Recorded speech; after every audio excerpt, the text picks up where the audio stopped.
नमस्कार। स्वस्थ जीवन के लिए अच्छी नींद होना और सोना बहुत ज़रूरी है। अगर आपको नींद नहीं आती है तो मानसिक रोग के साथ साथ शरीर की अन्य व्याधियां भी कुपित हो जाती है।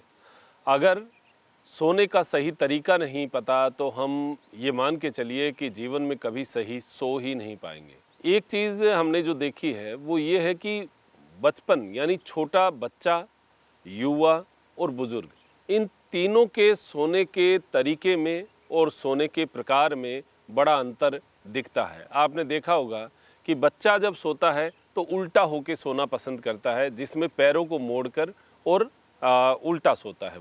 बच्चे का जो सोने का तरीका होता है वो इस प्रकार सोता है, ऐसे इस प्रकार उसको अच्छी नींद आती है। ऐसे सो जाएगा या ऐसे सो जाएगा या ऐसे सो जाएगा। ये बच्चा तो ऐसे सो सकता है, इस प्रकार सो जाएगा, ऐसे ऐसे सोता है। बच्चा तो इस प्रकार सो सकता है, लेकिन एक युवा और एक बुजुर्ग ऐसे नहीं सो सकते, क्योंकि उसका शरीर लचीला होता है। प्रकृति ने उसको सोने का एक तरीका दिया है और इस तरीके से वो अपने डाइजेशन सिस्टम को ऑटोमेटिक, उसको नहीं पता, लेकिन प्रकृति ने उसको वो तरीका दे दिया और उसको नींद बड़ी अच्छी आती है, उससे उसका शरीर बढ़ता है। ये हमने आम तौर पर देखा है, जो देखा है वही बात मैं आपको बता रहा हूँ।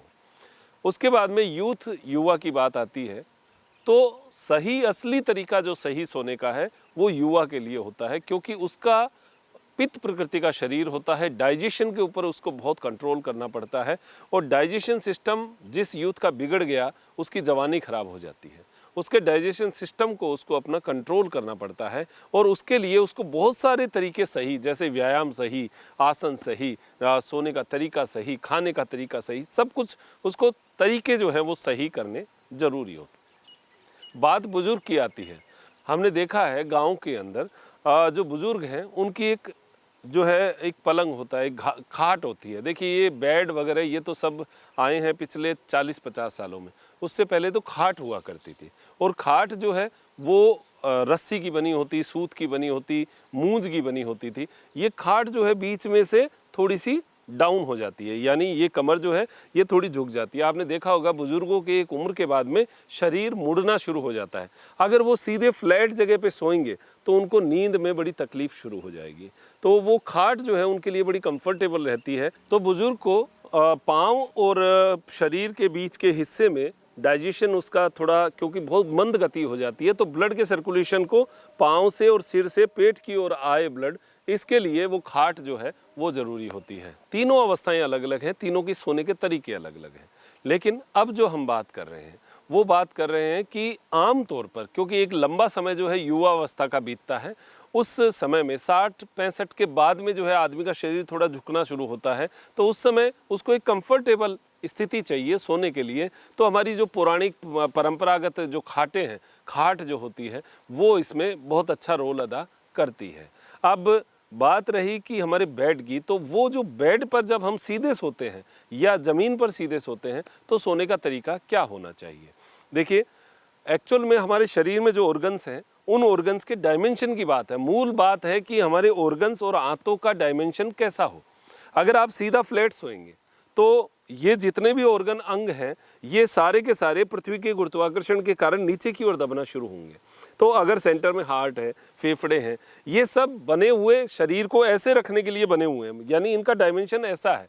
आपने देखा होगा कि गेहूं का अगर डब्बा, उसमें आपने गेहूं भर दिया, सीधा रखा तब तक तो वो ठीक है, लेकिन जैसे ही टेढ़ा किया वो गेहूं ऐसे टेढ़े होके बाहर निकल जाएंगे। ऐसा ही शरीर के ऑर्गन्स का भी सिस्टम है। हालांकि प्रकृति ने सब कुछ सोच के बनाया है कि सीधा भी लेटे तो भी कोई प्रॉब्लम नहीं, लेकिन अगर लंबे समय तक नींद वैसे ली जाए तो उसमें फिर थोड़ी बहुत समस्याएं खड़ी हो सकती है, यानी नींद आने में थोड़ी डिस्टर्बेंस हो सकती है। तो हमारी रीढ़ की हड्डी को भी आराम मिले। अगर हम सीधे फ्लैट ही सोएंगे तो हमारी जो रीढ़ की हड्डी है उसको एक स्थिति में तो आराम मिलेगा, क्योंकि अगर हम आगे झुके हुए रहे और फिर सीधे सोए तो अच्छा लगेगा, लेकिन हमेशा सीधा सोना हमारी रीढ़ की हड्डी के पीछे जो वेगस वेन है वो प्रेशर में रहेगी, ब्लड का सर्कुलेशन उससे डिस्टर्ब होगा। इसके लिए कहा गया, और उसमें सिर जो है वो भी यहाँ सेंटर में आप देखिए, अगर सिर को यहाँ अगर सोने का यही तरीका होता तो ये जो यहाँ पर नोक नहीं बनाता, प्रकृति जो है ये यहाँ पर नोक नहीं बनाती सिर की, यहाँ ऐसे टिकाने के लिए कोई ना कोई जगह फ्लैट बनाती जिससे सिर ऐसे टिका रहे। फ्लैट कहाँ बनाया? यहाँ साइड में बनाया, साइड में। तो साइड में क्यों बनाया और उसके लिए एक सिस्टम क्यों दिया कि हमें ऐसे ऐसे हम सो जाएं? तो उसके लिए सबसे बेटर जो सोने का तरीका है वो है करवट लेकर, दाहिनी और बाईं करवट लेकर। आप हर चीज़ के पीछे क्यों जानिए कि क्यों ऐसा, क्यों हमें कई कहते हैं सीधा मत सोइए या उल्टा मत सोइए, क्यों नहीं सोए? कारण तो जानना चाहिए ना। अगर उल्टे सोते हैं तो हमारे ये ऑर्गन्स देखिए, फेफड़ा जो है ये प्रेशर में आएगा, हार्ट जो है वो प्रेशर में आएगा। बच्चा जो सो रहा था बालासन में उसमें कोई चीज़ प्रेशर में नहीं आ रही थी, लेकिन उसका शरीर बहुत लचीला था इसलिए वो वैसे सो गया। लेकिन एक युवा तो ऐसे नहीं सो सकता। उल्टे लेटने के लिए हमारे बुजुर्ग पहले से ही मना करते थे कि उल्टा लेट के मत सो, सभी को मना करते थे कि नहीं उल्टा लेटना खराब है, घर में जो है वो ऋण बढ़ता है, मांगत बढ़ती है। हमारी भाषा में कहते हैं मांगत बढ़ती है, घर में जो है ऋण बढ़ेगा अगर उल्टा सोएंगे। क्यों? क्योंकि बीमार होगा तो डॉक्टर को पैसे देने पड़ेंगे, दवाइयाँ लानी पड़ेगी, तो हो गया ऋण बढ़ेगा ना। तो इन चीज़ों को आप लॉजिक को समझिएगा। उल्टा हम लेटे उससे हमारा ये ऑर्गन फेफड़ा प्रेशर में आया, हार्ट प्रेशर में आया, आंतें प्रेशर में आई। हाँ, एक आसन के रूप में आपने किया वो तो आपने खिंचाव किया है वो ठीक है, लेकिन 6 घंटे 8 घंटे उल्टा लेटना हमारे लिए ठीक नहीं। अब सोने का तरीका क्या होना चाहिए, उसके लिए दिशा क्या हो? पहली बात, हमारे सिर की दिशा जो है वो दक्षिण दिशा होनी चाहिए, क्योंकि हमारा सिर जो है वो उत्तरी ध्रुव है और पैर जो है दक्षिणी ध्रुव है।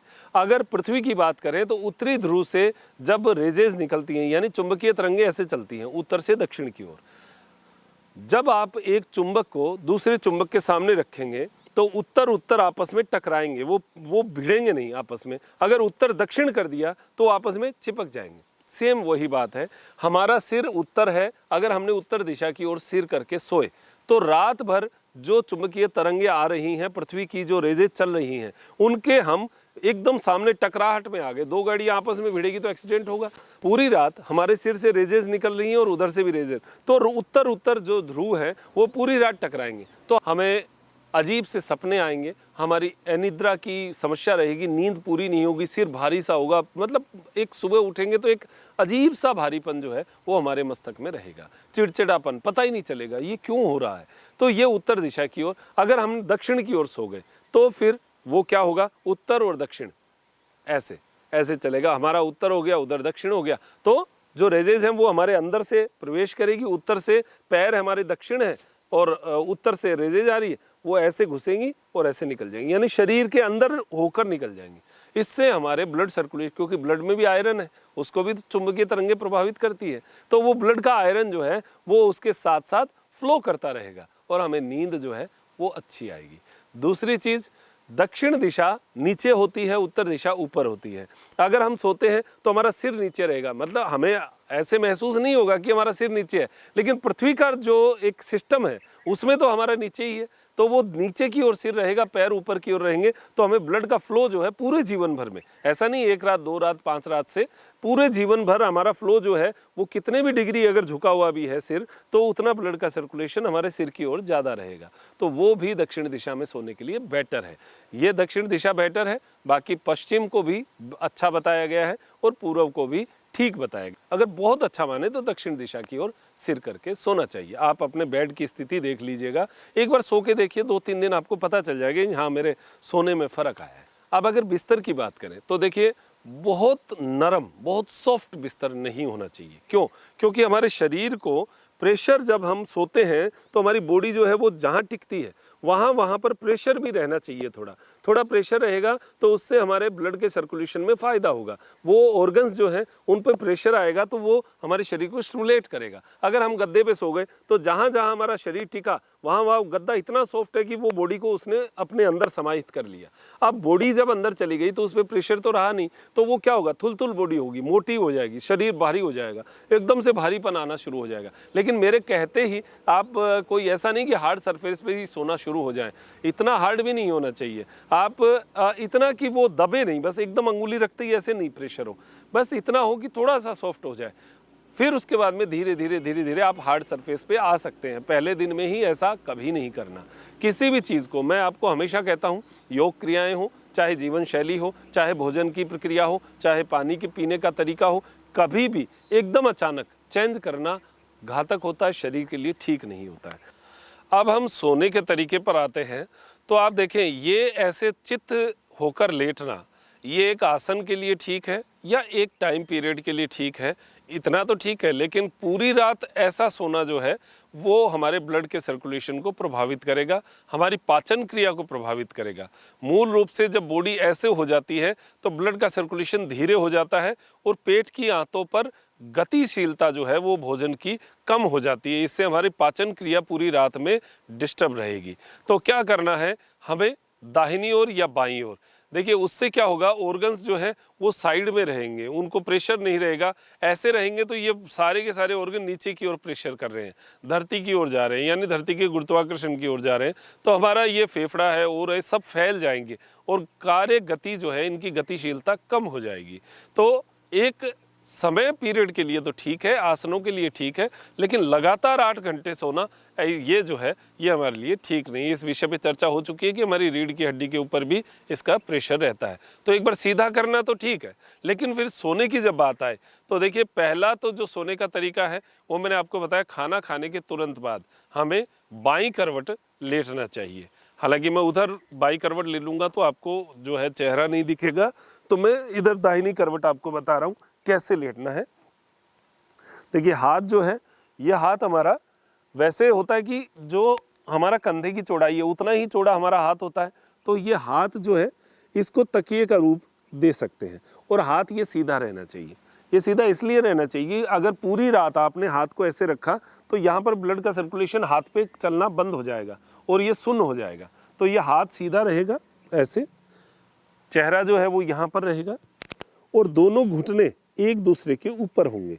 ये अगर हमने इसको ऐसे ले लिया तो ये हमारी रीढ़ की हड्डी का लंबर एरिया जो है इसका डायमेंशन खराब हो जाएगा। ये सोने का तरीका आपको सीखने में थोड़ा समय लग सकता है। आप थोड़ा सा प्रयास करें कि हाँ मैं इस तरीके से सोने का प्रयास कर सकता हूँ। तो धीरे धीरे जब आपकी प्रैक्टिस हो जाएगी तो आपको लगेगा कि पूरी रात आप एक ही करवट में सो गए और आपका ये जो जितने भी ऑर्गन्स थे ये गतिशील रहेंगे, इन पे प्रेशर नहीं रहेगा। मूल रूप से इन पे प्रेशर नहीं आएगा क्योंकि इधर जमीन की ओर जाएंगे, अगर इधर खींचेगा तो लटके रहेंगे, ये प्रेशर में, दबाव में नहीं आएंगे। तो इस पर ये आंत जो, अगर आंत की बात करें तो ये आंत जो है ये भी गतिशील रहेगी और इस प्रकार हम सो सकते हैं। दूसरी बात, इसमें नाड़ियों का बड़ा प्रभाव पड़ता है। अब मैं आपको एक चीज़ बता दूं कि जिनको गर्मी के रोग हों उनको दाहिनी करवट ज़्यादा लेटना चाहिए। गर्मी के रोग यानी पेट की गर्मी के रोग। अब आप इसका एक साइंस में जाइए। देखिए मैं कोई रिसर्च की बात नहीं कर रहा, मैं केवल एक लॉजिक की बात कर रहा हूँ जो आप भी समझते होंगे, आप भी समझेंगे मेरी बात को।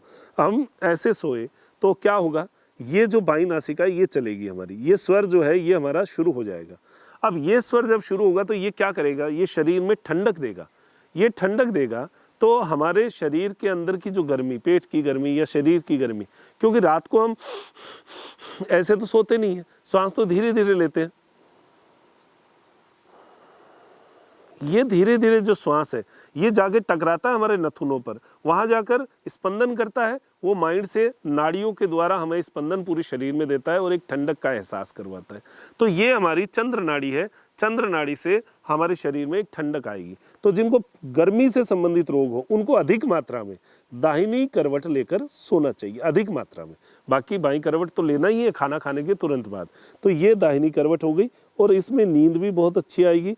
केवल आप 10 दिन इसका प्रैक्टिस अभ्यास करिए, आप देखिएगा आपको बहुत अच्छी नींद आएगी और बहुत अच्छा जो है शरीर के लिए ये बहुत अच्छा रहेगा। अब ऐसे ही बात करें बाईं करवट की तो आप देखें बाईं करवट में भी घुटने पे घुटना, टखने पे टखना, इस प्रकार पैर मोड़कर हाथ ये वाला जो है ये सीधा रहेगा और ये हाथ यहाँ पर रहेगा।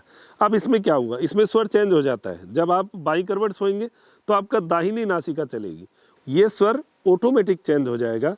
ये चेंज होगा तो इसका मतलब है शरीर में गर्मी का एहसास आपको होगा। तो जिनको ठंडक के रोग हो यानी एलर्जी, कफ, इनके रोग हो, मैं नहीं कहता कि 4 दिन में ही ठीक हो जाएंगे, लेकिन एक लंबे समय तक 12 महीने 2 साल सोना तो रोज़ है हमें। तो अगर लंबे समय तक हम ऐसे ही सोते रहे तो हमारा सूर्य स्वर जो है वो एक्टिवेट हो जाएगा। ज़्यादातर सूर्य स्वर में सोना चाहिए, बाकी फिर चंद्र स्वर बाईं करवट तो देखिए लेटना ही है। अब इस करवट में कब लेटना चाहिए, खाना खाते ही जब हम वज्रासन में बैठ जाएं, जब सोने जाएं तो आप बाईं करवट ज़रूर लेटें, क्योंकि इससे क्या होगा, इससे हमारी ये आमाशय है यहाँ पर, जैसे ही हमने खाना खाया ये आमाशय का टोकरा ऐसे है, इधर मुंह है, तो इधर मुंह करेंगे तो वो खाना इधर चला जाएगा। अगर ऐसे रखेंगे तो यहाँ पर रुका रहेगा, यहाँ रुका रहेगा तो हमारी जो यहाँ से पित्ताशय से पित्त जो है वो उस भोजन में पड़ेगा और 10-15 मिनट वो उसमें गिरा रहेगा, तो वो भोजन में क्रिया करेगा। तो यहाँ पर है आमाशय, इस आमाशय के अंदर पूरा भोजन जो है वो गलना शुरू हो जाएगा। और इस करवट में लेटने से सूर्य स्वर चलता है, अग्नि बढ़ाता है, जठराग्नि को प्रदीप्त करेगा और भोजन को पचाने में सहायता करेगा। इसलिए कहते हैं कि भोजन के बाद बाईं करवट लेटना चाहिए। तो ये लेटने के बाद आप 10-15 मिनट बाईं करवट लेट गए, फिर अपनी दाहिनी या बाईं जो भी आपको इच्छा है उस करवट लेटकर सो जाएं। आपको अच्छी नींद आएगी। और शुरू में हो सकता है आप इरिटेट हों क्योंकि आपने उल्टा सीधा पता नहीं कौन कौन सी पोजीशन में सोना शुरू कर दिया और उस पोजीशन की वजह से आपको ये प्रॉब्लम्स आ सकती हैं। लेकिन ये तरीका सही है, सही तरीके में जाने पे आपको थोड़ा समय ज़रूर लगेगा, लेकिन आप एक अच्छी स्थिति पर आ जाएंगे। ये भी ध्यान रखना है कि हम यहाँ से अब उठे कैसे। देखिए, एकदम से सीधा ऐसे कभी नहीं उठना, ऐसे उठेंगे तो कमर में दर्द आएगा। जवानी में तो आप कैसे भी उठ जाइए, लेकिन बुढ़ापे में पता चलता है कि शरीर का असली जो तकलीफ थी वो क्या है। तो यहाँ से आप कैसे उठेंगे, यहाँ हाथ रखिए और बाईं करवट लेते हुए या दाहिनी करवट से जब सुबह सोकर उठे। बाकी योगासनों में कहा गया है बाईं करवट लेते हुए उठकर बैठना चाहिए। तो हाथ ऐसे रखा, ये हाथ रखा और फिर उठकर आराम से बैठिए। शरीर को परेशान करना कतई उद्देश्य नहीं होना चाहिए, क्योंकि भगवान ने हर ऑर्गन एक एक दिया है, कोई एसेसरीज नहीं दी है। अगर एक ही अंग खराब हो गया तो उसको लेने के लिए आपको किसी एजेंसी में जाना नहीं पड़ेगा, कहीं नहीं मिलेगा वो ऑर्गन आपका गया।